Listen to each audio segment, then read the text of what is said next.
Welcome back to the Stache Club Wrestling Podcast, episode 101. Wow. We're back to, I'm back to remembering the episode titles now that we passed 100. Don't call us Zoe 101. But this is our first in the triple digits back in person. Fuck yeah. Right? Did last week? No, we were in person. Oh yeah, 99 was Jesus. Yes, yeah. The last few weeks have been weird. Like our filming, Sophie's been gone. We've been sick. I swear, I spent most of Monday thinking it was Tuesday. Yeah, that happens to me sometimes. No clue. Yeah. Mm-hmm. Especially when there's like a day off. Like we have like a Monday off. I think it was 2 weeks ago we had Indigenous People Days off. Yeah, and then the next day I just kept thinking it was Monday because all Monday felt like a Sunday. Yeah, you know? a long weekend really throws you off. But welcome everyone. Thanks for being here. Off the top, we'll get a plug off. This is today's free episode. If you would like today's episode as well as a whole other additional episode where we're chatting a little movies and we're chatting a bunch of Patreon messages. Hell yeah. And topics and questions and all that stuff. It's way more of a loose and sillier show. Goosey. Go check that out. Patreon.com/Stache Club Wrestling.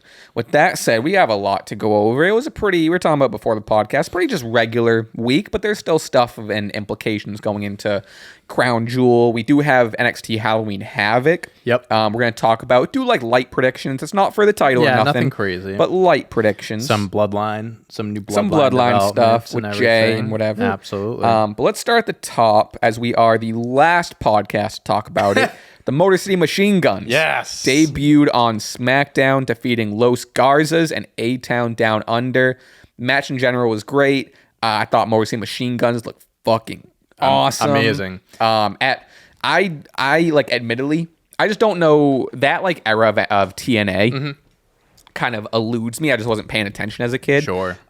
So I've known who Motor City Machine Guns were for years now, but I wasn't as hip to them. I was shocked to find out or be reminded wow, they're 41, 42 or whatever. That's the thing, dude. It's it took them so long to get to WWE one way or another, whether it was they didn't want to come here, there was no they were independent, TNA, whatever. But for them to finally be here, and they really made it built it up as they finally made it to the company. I did like how they did this because for 2 weeks they had the vignette, the video packages and stuff, vignettes. Is that vignette? That's the G in there is weird. And it's it's everyone knows who it is, but they didn't say outright. And then they just on social media 2 hours before SmackDown starts, Motor City Machine Guns signed their contract. I'm like, okay, that's different, but I like it. And I think that was good too because Motor City Machine Guns is and people say this about WWE, and it's true. It's WWE is its own world. A lot of diehard WWE fans, you just know WWE and gonna know. I'm not saying every WWE fan is like that, but the casual audience, which is the majority of their audience, is just familiar with what goes on in WWE. So when the theme song, I didn't think it was fantastic. I don't think it was terrible, but I don't think it was great. In the moment, I didn't mind it, but listening back to it, I was like, it's not awesome. Hopefully they fix that up when Def Rebel's out the door. And people at first didn't react crazy because of what I just said, where it's you're in that bubble, but you could tell as the match was going on, they were getting into it. Their style of tag team wrestling is really unlike what any tag team in WWE right now, because it's it really is just they put an emphasis on the double team moves and that style. They looked incredible.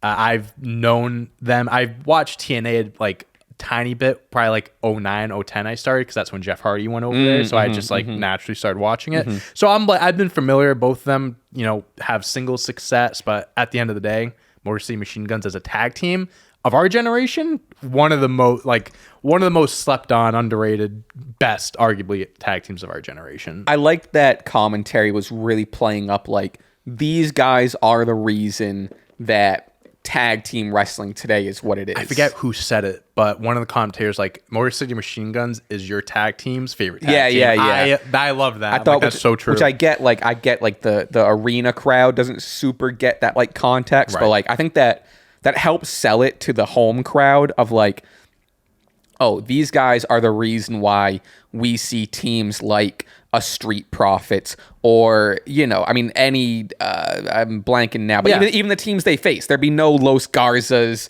A-Town Down is a smaller team, 100%. but like that's and again, and why I said at the top of like them being in their 40s, they're so quick.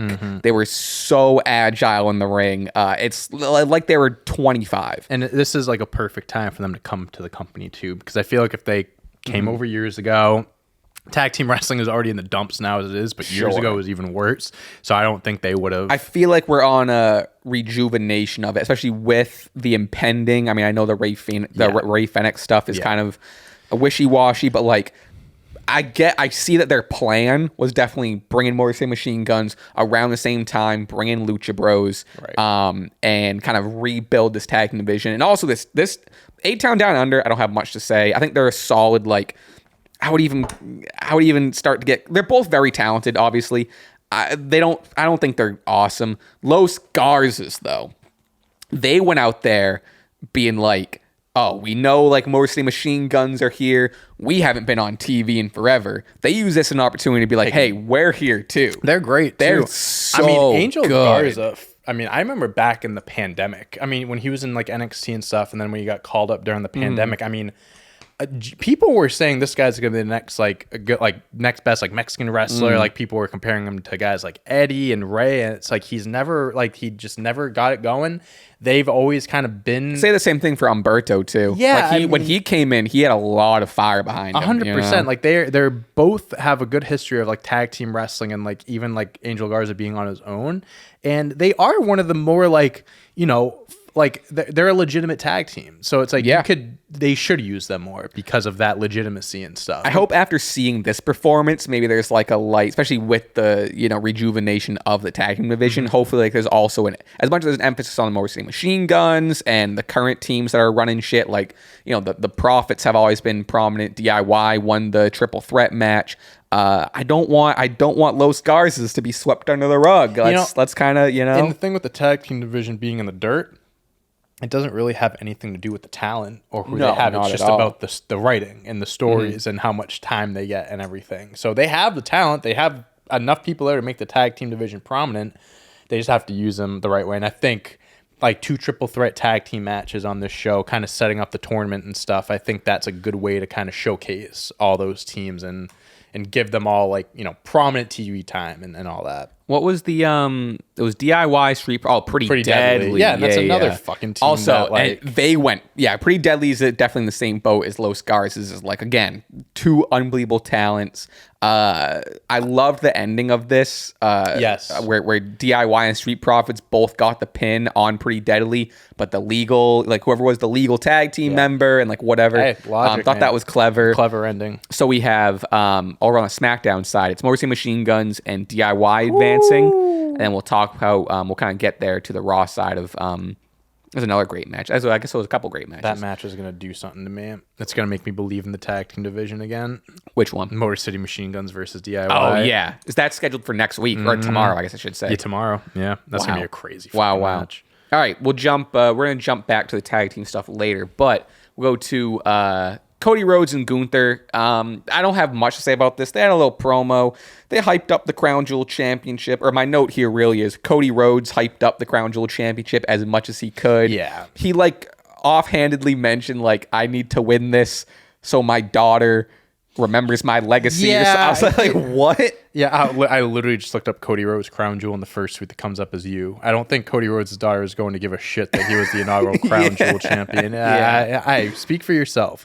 Yeah, I mean, listen, it's no one cares about the belt. At the end of the day, I get it. Like, if you're gonna have someone go out there and try to do it, like, Cody can try his damn best. But at the end of the day, what we all know is that this championship isn't gonna show up. It's only going to be once a year. They're not going to carry it around with them, like they mentioned. Right. So maybe they'll have it on the show maybe after. The first show after, but like they don't. I don't know. They kind of just set us up to not care from the get go. So now they're trying to recover and stuff, but I think it's too far gone at this point. Yeah, we already kind of really went in depth in this conversation. I'm amped for the match. Like, it'll be fun. Like, I'm fine with the match. It's just I could care less about who's the Crown Jewel champion. Yeah, and like the more the deeper into it we get, like the way less. I think when we talked about last week, my side was like, I think toward the end of our conversation, I was leaning more Gunther. But like I started out pretty pro Cody winning it just because he's Cody.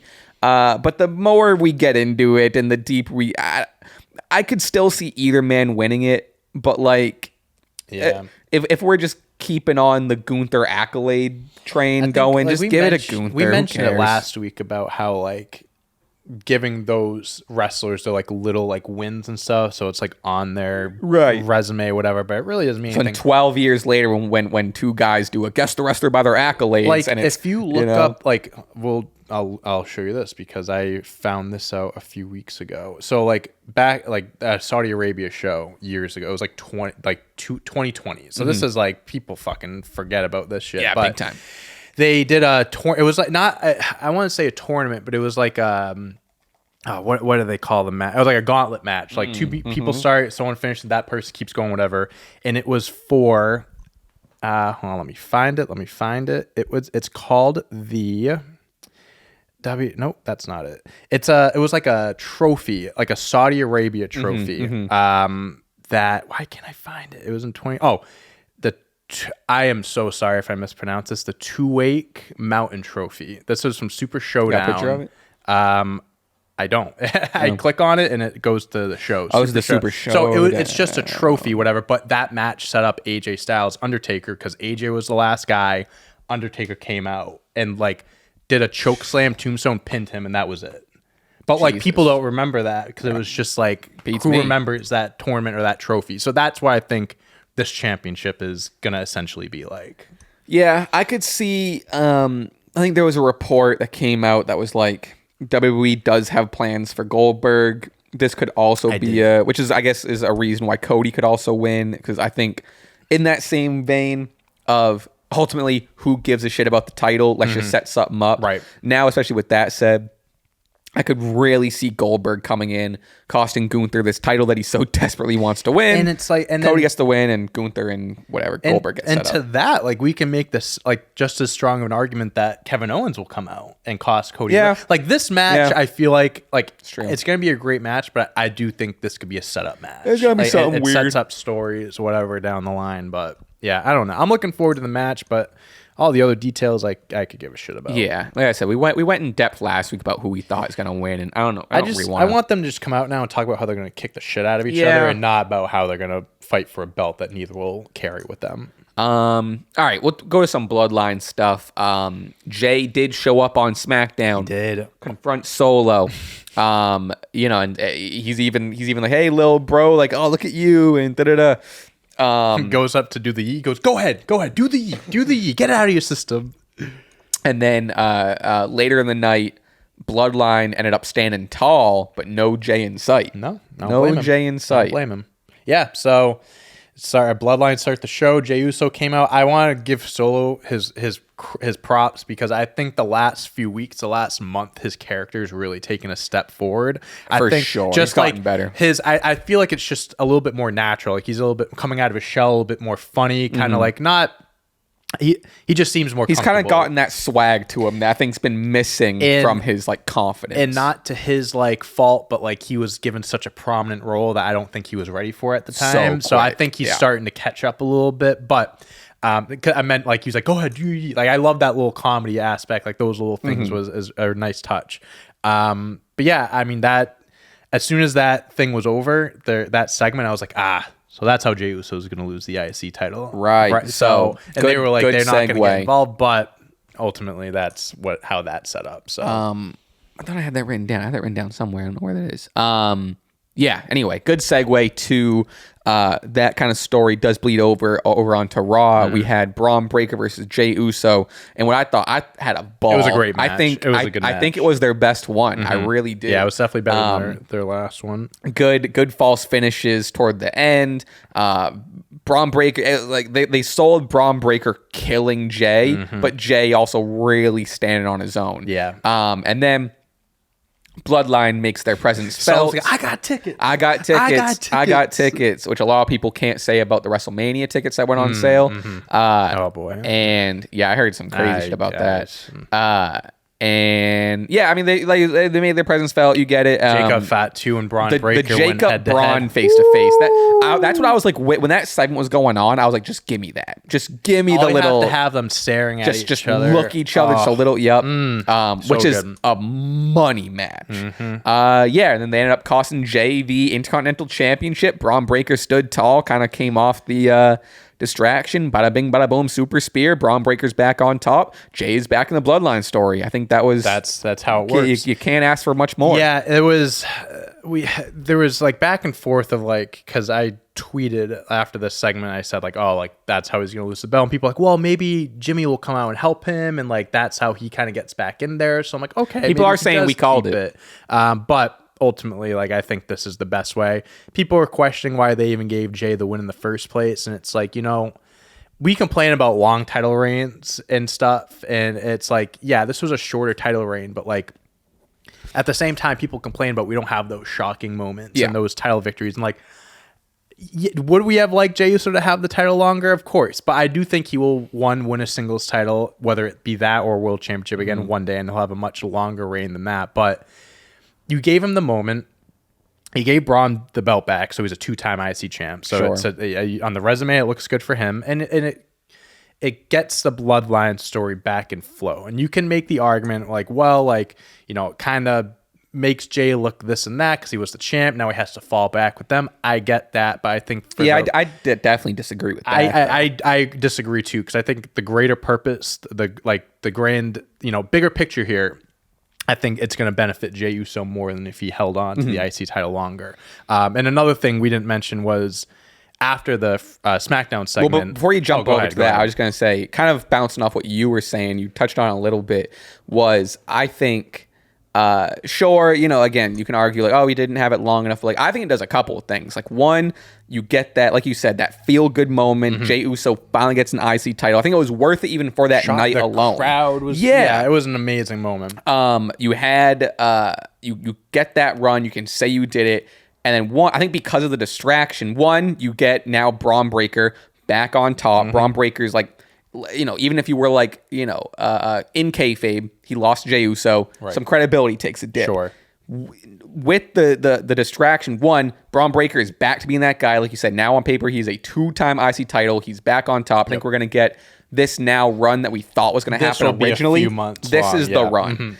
And then B, it kind of lets Jay re-enter, because like last week I was saying how I wanted Jey Uso to re-enter the Bloodline story with the IC title. Correct. But with the distraction and with the Bloodline basically costing him it, in a sense, he's walking back into the Bloodline with that same level of like power or whatever, as if like I should be the IC title. If it wasn't, so he would be. So it's like because I think my whole point of like Jay going back to the Bloodline is he needed to go back like stronger than ever, and almost like I don't know if stronger than Roman, but he needs to be way leveled up, a lot closer to his level than it was before. So if he just lost like the title like straight up clean, that's one thing. Then it'd be like he lost the title and he's tail between his legs going back to his family. But now it's like they cost me that title that I should have retained. And he has this kind of like power and like whatever. So yeah, I think it accomplished a lot. And Jey Uso said, next time I see you, it's gonna be like it's gonna be a lot different or something like that. I think they will revisit it like way down the line. But what were you about to jump off? The backstage segment of when Roman and Jimmy first came in, because when Jay came out, he's like, they're not here yet, I want to talk to you straight up, whatever. And then Jay was leaving. First of all, they pulled up playing unreleased Travis Scott, which I thought was so funny. Jimmy was like, yo, that shit's lit, I have never heard that. He goes, yeah, because it hasn't come out yet, and daps him up, bro. I thought it was so good. But yeah, so Jay comes in. It's so funny. Just imagine like Roman Reigns gets like texted MP3s of unreleased music by Travis let me know what you think of this song. It might be on the new album. This could be your new entrance song. Oh, so funny. But yeah, they're coming out, walking out of the car. Jey Uso comes in the screen, and him and Jimmy are kind of like smiling. Yeah, it's like hi. Nothing Jimmy crazy. Looked so excited. He was like, yo, like, what are you doing here? And then I loved him and Roman. Because Roman there was hesitation, but he was just like, I'm proud of you. Yeah. We're all proud of you. Yeah. And I thought like that that little line I think is so good because it doesn't do enough, but you're seeing that side, that sympathetic or like that proud older brother of Roman. The genuineness from Roman, where we're so used to seeing him being manipulative and lying. Now it's like, oh, that's his true feelings and he means it. And that's like, it's like, I was a piece of shit to you and stuff, but like, look at you now type of thing. And then obviously Jay didn't want anything to do with it and walked out. So Roman, I think, is advertised for like every SmackDown for the next like month or two. So I don't know if Jay will be there tomorrow or what. Yeah, I don't know if we had some things to go off of now. So for sure.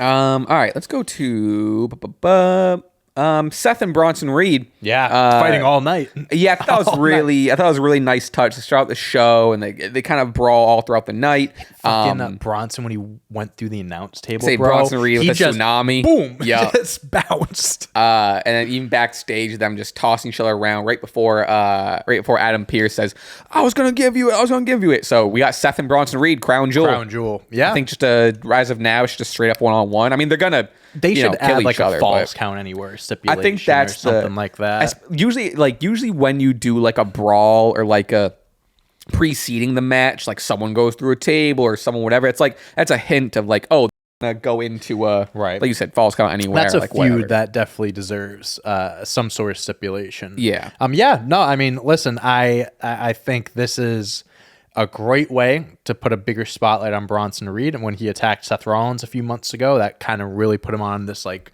fast trajectory to the top. I don't think this is the match for Seth to bounce back and win. That's true. I think I wouldn't mind Bronson winning if you want to keep it going. Because like guys like Seth Rollins, I don't have to say it, he's a made man. Like, he can bounce back from it. But this could be a feud where it's like this isn't just a one-off match. So I'd like to see it. I can see Seth if it's just a regular singles match, no whatever. I can see Seth winning via like count out or like Bronson Reed jumps through the table again and can't beat the count, and then they have another match. I can see them doing something like that. But I mean, I'm sold. They've done a great job selling this feud and everything, so I'm excited. Yeah, these two so far have had really good chemistry.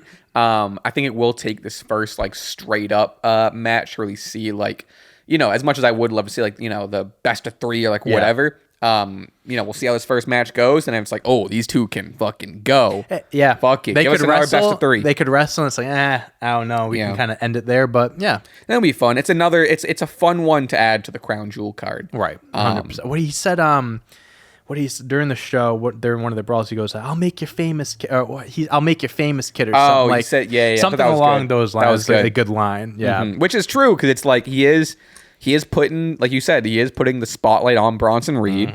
Yeah, I don't know how much I'll say about this. I think it's a really good booking decision, and that's that. There we go. All right, move on. We're going to circle back to the tag team division. We have New Day defeating Authors of Pain, becoming number one contenders, and there's a lot that happened here. Yeah, a lot of unpack here. Miz comes out, aligns himself with Authors of Pain. R-Truth comes out, attacks the Miz. I'm trying to think. New Day ends up winning. They're celebrating with R-Truth. Lights go out. Wyatt Sicks. They show up. They're fighting the Final Testament off. Blah, blah, blah. Miz is left standing in the ring. He thought he comes off unscathed. Uncle Howdy shows up behind the Miz. Paul Elrig gets in front of him, pushes Miz away. Eats the mandible claw by Uncle Howdy, which I'm seeing reports, and I totally understand this. This might be people are calling it the swan song for Paul Elrig. Maybe this is a way he's older. You know, I feel like he's been in the business forever. This could be the way of this swan song kind of sending him off. Sure. Maybe this is the end of Paul Elrig's career. Yeah, you know, I wasn't looking at it that way, but if that was, that's not even for me. That's something I heard. That's not for me. Yeah, I don't know. I mean, listen, that group hasn't been doing too much anyway. So I don't think many people would be surprised. But start off though, New Day advancing. Good, yeah, I think stuff. Good win for them. Obviously, like, I mean, Authors of Pain keep losing, but you have this New Day story. When at the end of the match they were attacking R-Truth, Kofi wanted to help, and Xavier Woods was holding him back and be like, "That we have a match, like we have a championship match, like this has nothing to do with us, whatever." Yeah, like, we gotta be ready. We can't get hurt. So they're still like with the Wyatt Sicks being included, they still allow the New Day to kind of continue that like friction. And that's Kofi's done that. Kofi has gone in and helped Jey Uso. ends up getting beat up by Braun Breaker. Then Woods helps, gets beat up by Braun Breaker. Right. So did you see Xavier Woods posted a video? He posted a little video. He was I think he was rollerblading, but he was like, I just want to clear some stuff up. And he talks about like both these moments of like, and Kofi ran in, and that's my guy, so I'll go help him. And he's like, people thought I ripped off Ray's mask, and he goes, I know a lot you don't know about this, but he goes, Ray. He goes, first of all, he's the one that decided to wear the mask, and he goes, he knows the risks. He goes, he had me in this move, and he goes, and a lot of you don't know the technicalities of wrestling, but the best reversal to that move is a snapmare. So I performed a snapmare, and his mask happened to come off. I didn't do that. And he goes, but it was Ray's decision to cover his face. I wanted to win the match, so I pinned. So he mentioned that, and then kind of like covered a couple other things that have happened. His ass, yeah. And it was a nice little like one of these like outside the television shows storytelling. Right. It kind of what's the word? We haven't gotten, and there's like not a lot of TV time for Woods to explain himself. Right. So it was nice Things to like get this, get that side that like, we need the explanation from him and like whatever. It further pushes his character and adds more to his character without being on TV time. And like I don't know if we have it on the rundown, but kind of comparing it to the videos that Kevin Owens has been posting on social media. Also really good, stuff, yeah. Right? So it's like, I think they talked about it last week on Friday, and I think they actually did show the video. But like not even just his videos, but like the attacking and stuff. Like they're doing a lot of stuff it's creative where it's and mostly machine gun side. They're using social media a lot more, which is I think important because the reach on social media can be bigger or is bigger than watching on TV, because like a tweet can reach 10 million people or like only 2 million are watching your show. So and it also it brings it into real life. It makes it more real. Yeah, exactly. It really does. It I think blurs it's cool. the lines a little bit, which is I respect it. So. And then we got Wyatt Sicks are back. It's like we're gonna do Wyatt Sicks versus Final Testament. Yeah, probably lead to Uncle Howdy versus Miz. So I like this. Uncle Howdy, cool. Miz, authors of pain because it's cross and so it all adds up. Scarlett and Nikki. So. Yeah, I mean, Wyatt Sicks is back. People have been, upset that they weren't on television. We cut it down to 2 hours, guys. It's a lot. It is kind of funny too how like they almost kind of like they mashed the Miz in because they needed someone for Howdy. That's exactly they had to even it out. Yeah, they need to even the numbers. But this is great. I really like this, and this kind of goes with our talk like a week or two ago. I think it might even have been a Patreon question, patreon.com/DashClubWrestling, where people were like, or no, it was a hot take. I think it was a hot take where someone was like, "I'm sick of the Wyatt Sicks." Yeah, I'm sick of them. Boring or whatever. I'm bored of them. They've been a failed experiment. We haven't seen them, and our argument to that was, well, they're a special attraction. Exactly. They only appear when they need to, and people blah would get blah. more bored of them if they were on every single week, wrestling every single week. So now we see like the Final Testament, who's been trying to lure Woods in, which is a lot of what Woods' characters become, and the Miz betraying truth. Like there's a lot here. Yeah. And I think Howdy and Miz is fun. It's cool. And just like the crowd last night was going nuts when the Wyatt Sicks came out. Like, they were also in Philly. Philly was hard. Great. Oh, also Samantha Irvin. Oh, okay. We'll talk about that. We'll talk about that next. Okay, yeah, we'll talk about that next. I forgot about that. I was thinking Philly because I'm Lillian Garcia and stuff. So, but yeah, no. Great crowd overall. Like you mentioned, Philly's great, but yeah, Wyatt Sicks, they're awesome, man. And the mandible claw, using that, it's good. Such a nice touch. He had the glove on. I don't know if it, because I remember Wyatt had the hurt and heel gloves on. He had one of them. I'd imagine it's hurt. Imagine the hurt. I'd imagine it would be hurt, but or heal. They're trying to heal families. I guess. I don't know. Could be. So when someone has to send us a screenshot. But yeah, it puts. It also just gets Final Testament because like everyone in there. Karrion Kross at the end of the day is Karrion Kross, and Authors of Pain are also great. So I think this will be. They're not going to beat Wyatt Sicks, but if you want people to care about them and put them in a good story, this is it. So. Yeah. But yeah, all right, we'll jump to Samantha Irvin steps away from WWE. Heartbreaking. And I'll get this out of the way. Lillian Garcia now back full-time announcer, which Lillian Garcia, one of my favorites. I think one of the greatest of all time. Awesome to see her back. Surprised she, came back. Yeah. I thought she was kind of done with it. Awesome. Voice of a generation. Just want to always get that on the table. Because I think the conversation that we're going to have more of is, damn, it sucks that Samantha's gone. It's great to have Lillian back, but it could also still suck to lose Samantha. Absolutely. It's like, dude, I mean, it's so, in just a few years, Samantha legitimately put herself like in a position where like she's just head and shoulders better than any other announcer, anyone in the sports industry. The clip they kept on like resurfacing was her calling Cody's win at 40. She gets emotional. Yeah, and she's like, and just like, and the thing is, it's not even like she's like she has a great voice and she's good at it. She cares and she's passionate. Like you see all like the clips of her, like, during commercial, or like her reactions to matches and stuff. Like if someone loses, she'll be like, "Oh my God," and like she'll reluctantly announce someone. She played into it so well. I don't know if this has ever been reported, but like, I believe that she doesn't know the. Oh yeah, you know what I mean. So they get her genuine. I believe reaction. there might be some instances where like they might want her to know, but for like for the 100% that she's not knowing. But yeah, dude, just shocking. I guess she let them know a few months ago that because people were like, oh, she quit on the spot, and she said that that's not true. Ricochet says she's not going to AEW right now. So I guess that was the immediate, thought, which would make sense. You go with your husband or whatever. They're married. It seems like she. No, I think they're engaged. Engaged. Okay. But regardless, I think it's like I think I've seen things about like her wanting to like start a music career and like venture into that. I mean, listen, she has the world in the palm of her hands. She can do almost anything. But with that being said, it is unbelievable to have Lillian Garcia back. She is for Mount Rushmore announcer. If you're going to replace anyone with Samantha, I think Lillian is as good as it gets. Yeah. So hard to beat. I will say, and a lot of people fight me on it because it's just there's been it's tough to beat like Howard Finkel and also Lillian's there.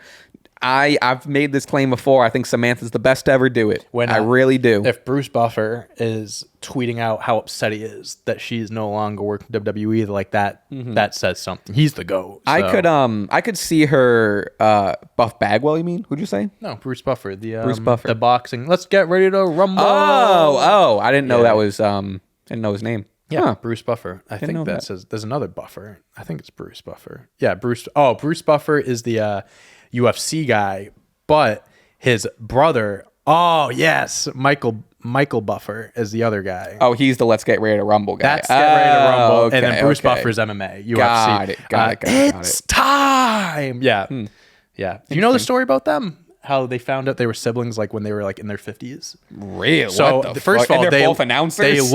They look identical, right? He's 12 years older than Bruce. Okay. And Bruce Buffer said for years, people like, you guys sound the same, you look the same. But I guess they have the same father, but different marriages, and it's just like they didn't know they either existed. Or and they both happen to be announcers. And then one day they were like, I don't know if like they got together or like they did something, but they found out that they were blood related and that they are brothers. But they didn't find out about that until like not even like a few years ago. And were they both like at the time? Were they both like in their careers? Yeah. So they're both. Time. It's Bruce is 67. The other guy is 79. Like So they were both announcing with the last name Buffer, and then just hey. Yeah, dude. Isn't that that's crazy? Isn't that crazy? I want to see if I can find. Okay. Yeah. In 1989, Bruce was introduced to his half-brother, Michael, when their birth father contacted Michael after seeing him on television. In the mid-1990s, Bruce became Michael's agent manager. The pair have since worked together to form a company and grow the business, blah, blah, blah. So I feel like they weren't announcing at the same time. So this was 89. So he was seeing... So Bruce was announcing at the time. And... Oh, no, Michael was announcing at the time, and then the dad saw it, like, wait a minute. That makes sense. That guy might be... Yeah. That guy kind of sounds like you, kid. Yeah, and he kind of... That might be my other son. Wow, so, yeah, that's wild. Yeah, funny story. Huh. But yeah, anyways. Samantha, appreciate all your work. Good luck. I think we'll see, not to say, because I think she has an amazing voice, she's amazing talent. I'm sure her music career is going to be fantastic. But more so in a sense of... So a lot of people, it's the wrestling business. I feel like everyone always comes back in one way or another, 100%. Especially if you love one-off appearances. Yeah, Lillian did a one-off not too long ago. She came back, so yeah. I wouldn't. Even if maybe even if she comes back to sing the national anthem, or in years she comes back and does a little stint like similar to Lillian's doing. Samantha, they should give I'd imagine she's going to be always welcome back. Let her sing the national anthem at WrestleMania every year. That'd be cool. Give her that. Yeah, that'd be cool. Give her that role. She would fucking kill it. But yeah, good luck to Samantha. Whatever you do, you're gonna kill it. So we're gonna miss you, but good luck. All right, we'll go to. I want to. Because I do want to talk about Halloween Havoc. I want to look at that. Let's talk. All right, let's jump to. This will bring us to some NXT stuff in a little bit. Lash Legend and Jakara Jackson interrupt Damage Control versus Liv and Raquel. Which I thought was a pretty fun match, and obviously being a lot shorter because of the interruption, because Lash Legend and Jakara Jackson are facing Damage Control, or face Damage Control on NXT. Yep. Also during this, Rhea Ripley comes out, wrecks Havoc. All right, I'm glad we went to this because it was a talk. I think this is going to be the title, actually. Rhea Ripley comes out, as per usual. This story's still going on. It does feel like it's dragging on a little bit. It is.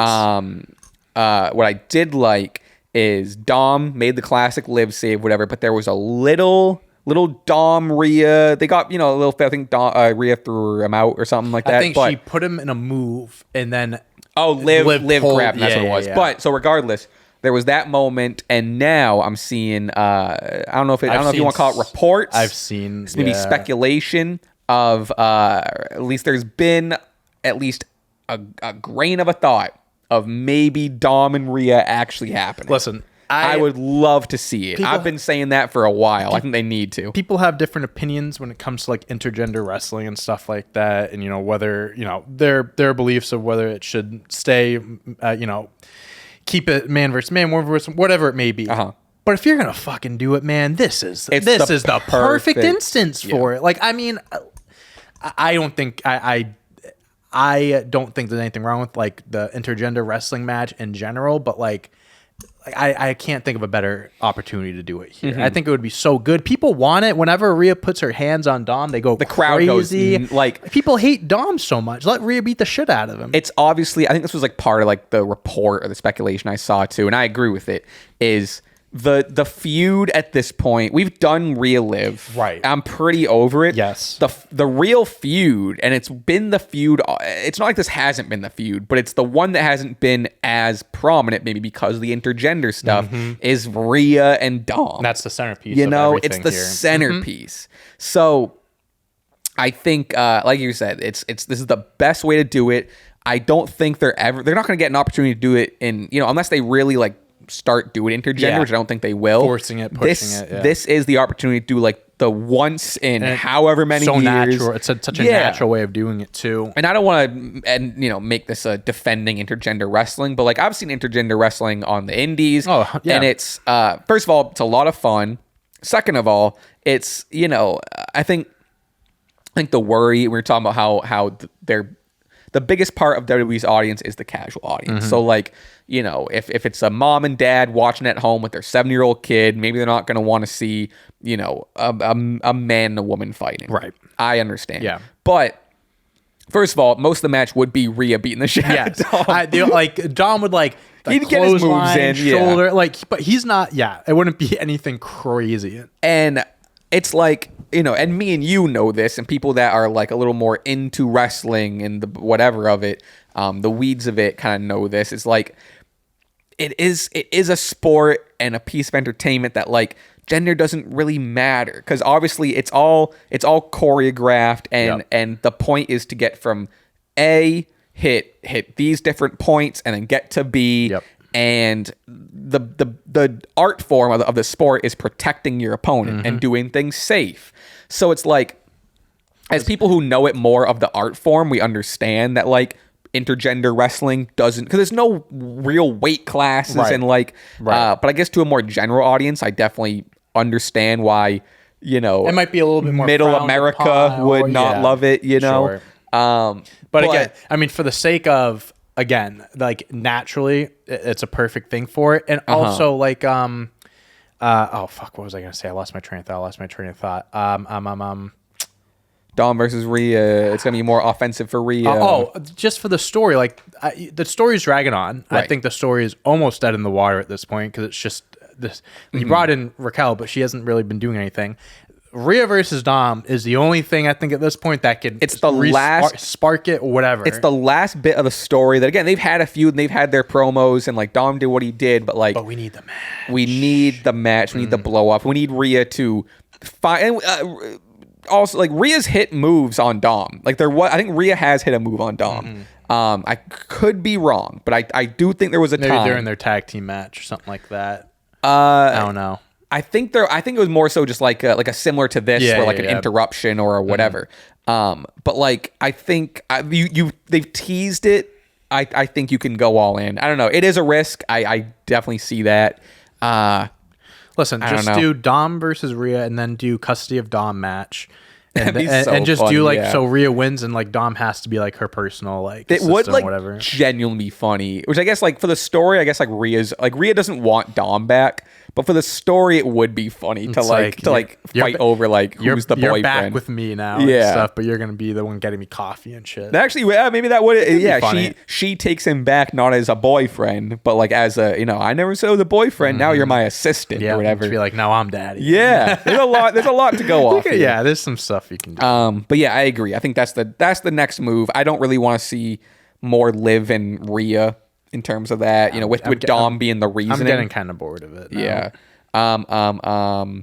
But this also goes to NXT, where we did end up having what was the whole start of this. We had Lash Legend and Jakara Jackson versus Damage Control, which then correct me if I'm wrong, but Piper Niven and Chelsea Green interrupted this, right? Yeah, there was some chaos in NXT. I love Chelsea Green running NXT. I love her kind of being like the I don't know, she feels like she's like in the shadows or whatever of NXT, which is really fun. Former NXT alum, that's kind of just like you never know when she's going to pop. I mean, she's appeared, she fought Julia.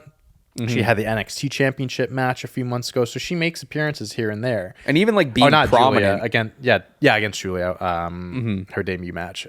Even just being like her, I thought the dumpster match with Meechin on SmackDown was like really entertaining. She is truly one of the unsung heroes, MVPs of the women's division, and I like the WWE put out a video actually on their YouTube. It was like top 20 like worst moments of Chelsea Green, like since she's been back or whatever, like her coming off the ladder through the table, the dumpster match, whatever. And it's like, bro, they're actually doing this where it's like they're making her go through all these lows, and when she finally comes up and like when she eventually wins a world championship, I was gonna say I want her to win a world title pretty soon.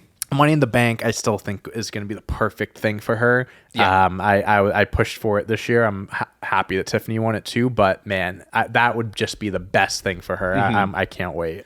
And also some unsung heroes that we haven't mentioned too. Love that Lash Legend and Jakara Jackson are getting, like, they've been on SmackDown. I was going to say, they've been getting a lot of television time, and they're great too. And again, they haven't been, not that they should win against a Damage Control or a Bianca and Jade, right, but the fact they're like being showcased and they're like, oh, and it's also like, it's great for them, and it's also great for NXT in general, because NXT has the best women's division in wrestling right now. So it's also a little bit of like an advertisement of like, you see how good we are and how fun we are in SmackDown.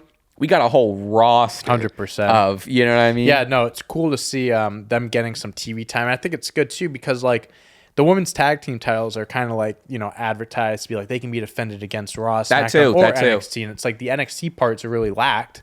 So it's like bringing in more NXT people to compete for the belts, I think is good for all brands in general and for the belts. All right, we got, let's see, before we have our quarter of the show left, let's talk. I do want to go to Halloween Havoc, but I would be remiss to not talk about this banger of a match to wrap up the number one contenders tournament, or this round, or at least.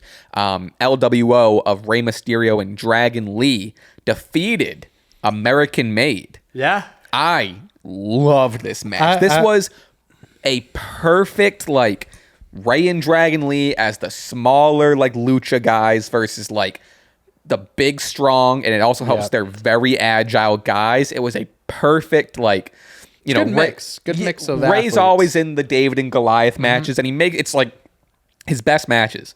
Ray and Dragon Lee, I think I'm surprised they haven't ran with this tag team. Like, I think they are unbelievable together. I'll be honest. Well, I hope they beat the Judgment Day, just because I'm sick of the Judgment Day holding the belts. When they're just prop belts. I am surprised American Made lost. I am too. I'm very surprised. Happy Ray and Dragon Lee won, because I think that you can push that tag team. Why wouldn't you? Yep, agreed. But more, I don't know. I'm confused about what's going on with American Made, because they came out with the feud with the Wyatt Sicks. It's like Chad Gable's kind of like, he was so hot, and like now they haven't done anything with Alpha Academy is like in the dust now. They haven't done anything to of him and Otis. They didn't really strike that. If I wasn't such like a Rey Mysterio diehard, because I'm just over the moon that I went in this match being like, Dragon Lee and Ray are great.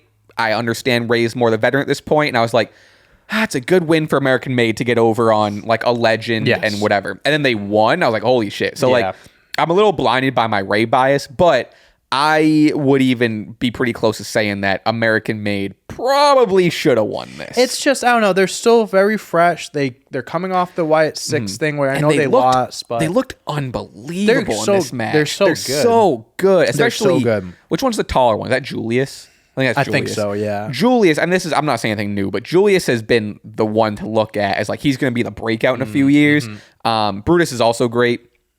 But I thought they really delivered, and there wasn't even like a cheeky like way. They just kind of lost straight up.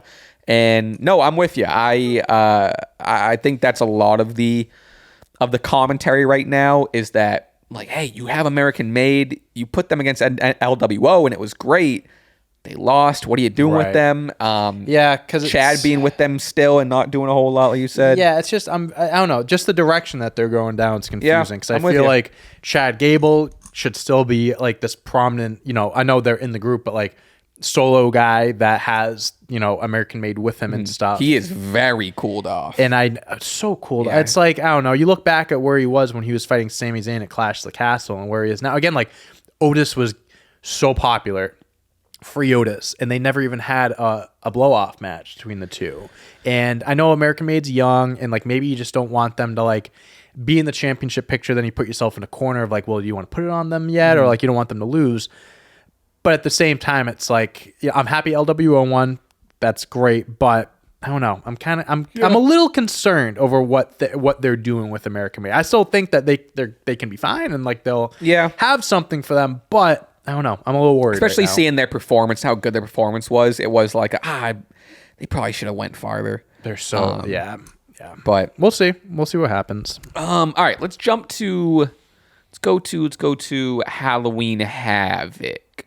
And then we're not really making predictions. We're just kind of going over the matches because it is this Sunday.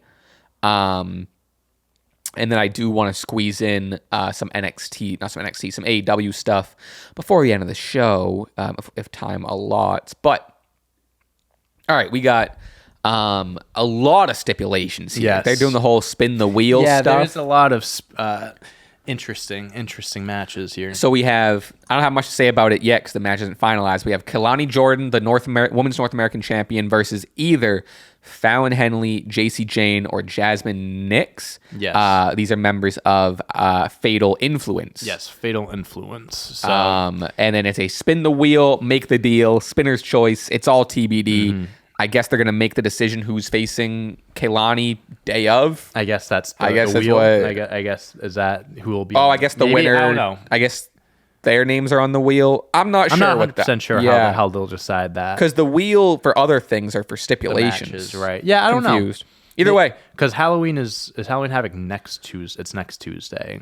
Right? When is Halloween Oh, Havoc? this is like, isn't this like this Sunday? What's October 27th? Yeah, no, it's a week. It's a Tuesday one. It's a weekly. Yeah, it's not a pay-per-view show. No, October 27th is Sunday. No shit. Yeah. Oh wow. I didn't know it was a pay-per-view show. Oh, they're in Philly. They're in Pennsylvania too. That's sick. Okay. Well, I Speaking was of that, corrected. NXT booked for the 2200 Arena in Philly. Fucking cool, dude. We've been there. I love that I can say I've been in that arena. It's a great place. Such a cool historic arena. So we were in there, and I see like, because they're advertising it and they're showing like clips of like prime ECW in it. And I remember us being there, and I keep thinking back on it, and I'm like, where did they put those people? Like, where did they put the stands? Like, because there's people up in like sitting up. And I don't remember there being like, I don't remember there being seats. Yeah, that definitely was a weird setup. I don't know how they get it done, but. And I was like, again, looking at the stuff, and it's like, obviously, like, that's part of the ECW's thing where they cram the people in, everyone's like, whatever. But I was like, in my head, I was like, is that the same? Yeah, is that the same place we went? It was like, I don't know if this is the same place, but it is. So, yeah. But yeah, it's really cool. Really cool. And it's like a brewery also been part of it. Or they got beer. That's what it feels like, at least. Yeah, it's a cool spot. Yeah, I love that, like, seeing that and being like, oh, we've been to been inside 2020 Not a lot of Arena. People can say that. But yeah, so anyway, all right, so good to know it's on Sunday. Yeah, I don't have much to say about that. I think it's going to be a good... I love the Women's North American division where it's like all the real young stars. They just brought in Delta. She debuted. So I'll be honest. I really don't know. I put out a tweet. I said, hey, guys, I don't know. A lot of people sent me links to matches, and I did watch one of her matches. I forget who it was against. She seems like a very hard-hitting wrestler. Yeah. I'll put it that way. Yeah, seems like I want to say stiff, but like... I'll throw a shout-out here. Someone who's way more knowledgeable than I am. And so if you... This is for us and for everyone. If you want to learn way more about Delta, who Delta is, check out a friend of the pod, Queen of the Ring. Yes. Alex. Yeah, she's great. She's unbelievable. Yeah, so she knows the lore, and check her out. Yeah, so Zaria is her name now, but it was Delta. And I think it was this one. Delta versus Miki Fortune title unification RCW battle for supremacy is the match that I watched. Someone sent it to me. Pretty good match. That got there. She had a match with Jordan Grace recently that is on YouTube. Huh. But yeah, no, there's some stuff out there to watch, but apparently she's solid, but I think she's... I like the presentation is cool. I think she's going to be a part of the North American championship division. I don't think she's going to be... There's so much going on with the main belt. And then look at this woman. Like, within the past few weeks, they've brought in Julia, Stephanie I made note how to pronounce her last name. Vaker. I don't think that's right, but I made note of it when I was watching. Let us know. I was like, Vaker. I'm pronouncing it wrong both ways. And then bringing in Delta or what, again. Nikita Lyons just came back. Right. You got people like Lola Vice, Jada Parker. Dude. You got Wendy. There's so many. Crazy. Sol Ruka. Oh my God, dude. There's so many talented people in that division. We also have we got an ambulance match. Yes. Ridge Holland and Andre Chase. Can't go wrong with an ambulance match. That's exciting. We do have probably my most anticipated match. We got Roxanne Perez and Cora Jade versus Julia and Stephanie Vaker in a straight up tag team match. Yeah. Love it. It gets everyone involved. I mean, I think all four of these women are going to be involved in the NXT Championship. 100%. Whether that's I think we could see a Cora Jade turn on Roxanne. Right. Julia got kind of cheated out of her, at the end of her match. We haven't seen Stephanie versus Roxanne yet. I can see a situation where maybe Fatal 4-Way. Fatal 4-Way. I was going to say maybe both of them pin Roxanne at the same time and that's who deserves a match. Right. Yeah, I definitely think we're going to, at some point, whether it's near future or in a few months away, we're getting a multi-person championship match. Whether it's triple threat, fatal four, whatever it is. It's looking, the NXT women's picture is looking It's fire. Fun. It's dude. fire. Then we got Tony D'Angelo, the champion, versus Oba Femi, and another spin the wheel, make the deal, a tables, ladders, and scares match because of Halloween. Yep. The match can only be won by pinfall. So what's the wheel part of this? I'm confused. Maybe they already spun the wheel. I think that's what they landed may on? have, because I think they were showing the wheel on NXT. Oh, wait a minute. Okay. This is okay. This is some lore. We're showing our age a little bit. Okay. So apparently spin the wheel, make the deal is a Halloween Havoc thing. Okay. So this says the spin the wheel, make the deal concept was introduced in WCW at the 1992 Halloween Havoc to determine the stipulation for the match pitting Sting versus Jake Roberts. While not a match type in and of itself, spin the wheel, make the deal involves a wheel of fortune featuring a number of match types. When the wheel is spun, the stipulation it lands on is the one used for the match. Yep. The concept was later used in TNA as the Wheel of Dixie. and in WWE as Raw Roulette. Oh, yes. Since 2020, WWE has revived the Spin the Wheel, Make the Deal for Halloween Havoc, which was itself revived as NXT, brand for NXT, blah, blah. So, yeah, I mean, that's what I thought. I'm just confused on if they spun the wheel or I'm confused. I'm not 100% sure. Maybe they spun it this past week, so they knew the stipulations going into it. I wonder what the scares part is going to entail. The tables, ladders, and scares. I don't know. It's a little spooky. Oh, yeah, because look. Oh, no, that's a promo. Never mind. I was going to say they were spinning the wheel, but yeah, I don't know. And then Trick Williams versus Ethan Page. Another Spin the Wheel, Make the Deal. We got a Devil's Playground match for the NXT Championship. I think Trick needs to win this. Yeah. This is just going to be Wikipedia is saying a Devil's Playground. It's just a hardcore match. Ethan Page, that's fun. Forget which brand it was. He appeared on either Raw or SmackDown. I forget which general manager. I don't know if it was Adam Pearce and Nick Aldis, but he was like, I want to talk some business type of thing. So I think Ethan Page, I think he, I mean, listen, NXT, I think was a great start for him because like, you know, he was in, Impact, AEW, kind of get his feet wet a little bit. He had a great start winning the NXT championship, like big shocking thing. He's a main roster guy. I love him. I love him in NXT, but I really do think he's a main roster guy. And I do believe that we'll be seeing him make that transition soon. I was honestly even surprised, like when he first debuted, that he went to NXT. You could have convinced me that he was going to go right to the main roster. I get it, and I'm working out good for him. It did. It worked out great. So, all right, we have a few more minutes of the show. It's kind of looking at Halloween Havoc. I do want to jump to AEW. Shelton Benjamin versus Sammy Guevara. Dude, he looked great. Someone that doesn't age, bro. He wrestles the same way they did 20 years ago. It's crazy. Also, credit to, Sammy Guevara is just like a selling rag doll. Yeah. So all of them looked great. I don't know. I don't want to get into it, but I'm sure it seems like there's, I don't know. What's Sammy Guevara's deal? I think he's ROH tag team champion right now. He is with Gold Dustin Rhodes. Yeah. But like, I don't know if something happened backstage or whatever. He got suspended. He did get suspended. I'm sure that has to do with it. But this is the first time he's been on Dynamite in fucking forever. I know. And they put him in a match which I think it was a great match. I think he was a great opponent for him. But like, they didn't get squashed. But he just kind of fed to Shelton, which I don't know. Yeah, dude, I don't know what's going on with Sammy. He's in an interesting spot. I feel like there's got to be something going on. Like, like backstage or whatever, ruffled some feather. I mean, There have been previous instances of, like him backstage stuff or reports or whatever. So I don't know. I mean, he's an ROH champion, so obviously he's not in the doghouse too much. But yeah, it is interesting because he's a 4-pillar and stuff. So it's like, him being kind of treated this way. But who knows? Maybe it's a start of him being back on Dynamite more consistently, and he can start getting some wins. My first thought when Shelton Benjamin entered. Good theme. His theme's pretty good. He still has the ain't no stopping. He has the ain't no stopping me kind of thing at the beginning. It's not the same, but different. Oh, I didn't even notice. Does he? Yeah, I think it's. Let me look it up. I think it's. I don't know. I think it's ain't no stopping me, and then it's like very subtle. I didn't notice that. I was kind of more talking about the whole theme. But the song itself is good, but I think it's solid. Let's see. AEW theme. That'd be cool if he. Shining Forever featuring Mega Ran. Oh, I know of Mega Ran. He's like a rapper and does a lot of like wrestling raps. Oh, that's funny. Okay, yeah, it's probably Mega Ran too.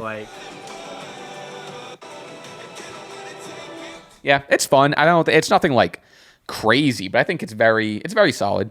Yeah, for sure. Not the worst. Not the best. Not the worst. All right, controversial. Chris Jericho defeats Mark Briscoe to win the ROH World Championship. Yeah, admittedly, I was out last night, so I was not able to watch this match. I saw the result. I saw the outrage. I also heard from you. The result others. I don't like. It was a great match, but though. I had a ball. Chris Jericho was going through tables. Mark Briscoe went through this crazy, like going through a ladder spot. Yeah, I'm definitely gonna watch this. There was some interference toward the end of it. Mark Briscoe hit an elbow drop through a table from like the tall ladders, So he was at the top of the tall ladder, jumped. He was so high that he went like through the title. Like the title was hanging up, and when he jumped, he hit the title. He was so high. I thought it was fun. Say what you will about Jericho. I saw an edit where like someone quote tweeted the result, and like it was Hulk Hogan's song with Chris Jericho with the same font, whatever. I get it. I'm not even necessarily not in that camp. But like I do think Mark Briscoe should have won. But Big Bill put Jericho over his shoulder and ended up like that's how Jericho won. Yeah. So what is he, a 9-time world champion now? Because he went by the Ocho. So what is he? The Nueve. Right? Is that 9? No, is it Ocho? Nueve. Yeah. Let's go. Let me see if I can see if there's any highlights of it. But it was fun. I'll watch this match back when I get home later. It was actually kind of crazy to see Chris Jericho taking these fucking bumps. Hey, say what you want about Chris Jericho, but I mean he still loves the business. He's definitely a guy that will put himself through it for a good match. So and then they're going on with this. They didn't the mock stuff. I still like. It's interesting. They did a lot of Orange Cassidy building. Where a lot of the roster was like waiting for Mox the whole time. Chuck Taylor, who's now a backstage producer, which I didn't know, kind of took Orange Cassidy aside and was like, "Hey, like I don't know if these, I don't know if you guys can beat, Moxley and his gang." He's like, "But the one of you that has beaten Mox is you." And he was basically like, "It's time for you to step up." So like, point being, I think you made mention of it too a few weeks ago, but the ending of Wrestle Dream with that shot of Daniel Garcia, Orange Cassidy, Hook, and Darby. This seems like the first one up, because Orange Cassidy was kind of given that that nod. He kind of got the TV time. They did end up taking out Chuck Taylor at the end, which again plays into Orange Cassidy. So I think Orange Cassidy is going to be the first to step up of the new guys to try to take AEW back. Is what it seems. It's good stuff. It's fun stuff. It runs throughout the whole show, which is fun. The whole time, the whole show is stressing about. Right. It was a fun moment where Yuta. They put when they were taking out Chuck Taylor, Yuta was gonna do it, and at first he put the chair around his leg, and Claudio went, no, shoved Yuta off, and he's like, "This is what we're doing," and then put it around his head. So Yuta still has that like he is a little sympathetic. Yeah, he's still kind of not innocent, but he still has that like whatever still in him, that hesitation, which was interesting. And then Claudio fucking. I have to rewatch that. It was interesting. It was definitely interesting. Yeah, I mean, like I said, the Chris Jericho Mark Briscoe match was like surprisingly fun. Not because of Mark Briscoe, obviously, because of Mark Briscoe was Mark Briscoe. But yeah, so that was kind of that. All right. All right. That is the main show. We are going over to the Patreon, patreon.com/Stache Club Wrestling, where we have a ton of questions. We have 11 comments. Oh, let's go. For some topics and some whatnot. So we're gonna go over that. I saw We Live in Time. Which one's that? It's this new. It's an 824. Is that Andrew Garfield and Florence Pugh? Yes. Is that her name? Yes. Now we'll talk about that. It was all right. Yeah. It was okay. Yeah, I've seen a lot of promo for it. I don't know if I've even seen a trailer, to be honest with you. I haven't. All I've seen is like one's on Hot Ones, and one's on like the red carpet shit. He had like a fucking cutout of her, like when he was on a premiere. Or whatever. He was on Chicken Shop Date with Amelia. Yes, they did a lot of stuff. He was on Elmo. Was he on Street? Elmo? Yeah. Fuck yeah, that's cool. Yeah, I'll have to run that back. But yeah, everyone, thanks for joining. Thanks for being here for 101. We appreciate it. And like I said, we're gonna head over to the Patreon. Yep. So see you over there. All right. Ya. Bye. And we'll give one of these for the road. Sign off. See you all week. Peace. I mean, are they going to even have a women's War Games match? I'm getting real into, I think it's a sport, Beyblading. There has been, quote, whispers and comments that women are now getting paid at the level of men with these new deals in WWE. Hell yeah. I wouldn't waste a movie ticket on this, I don't think, it's, personally. But you went with your friends also, and stuff. So like, I went alone. I thought you said you went My with your friend saw it like on a different tab when I went. I pulled up alone, ski dude.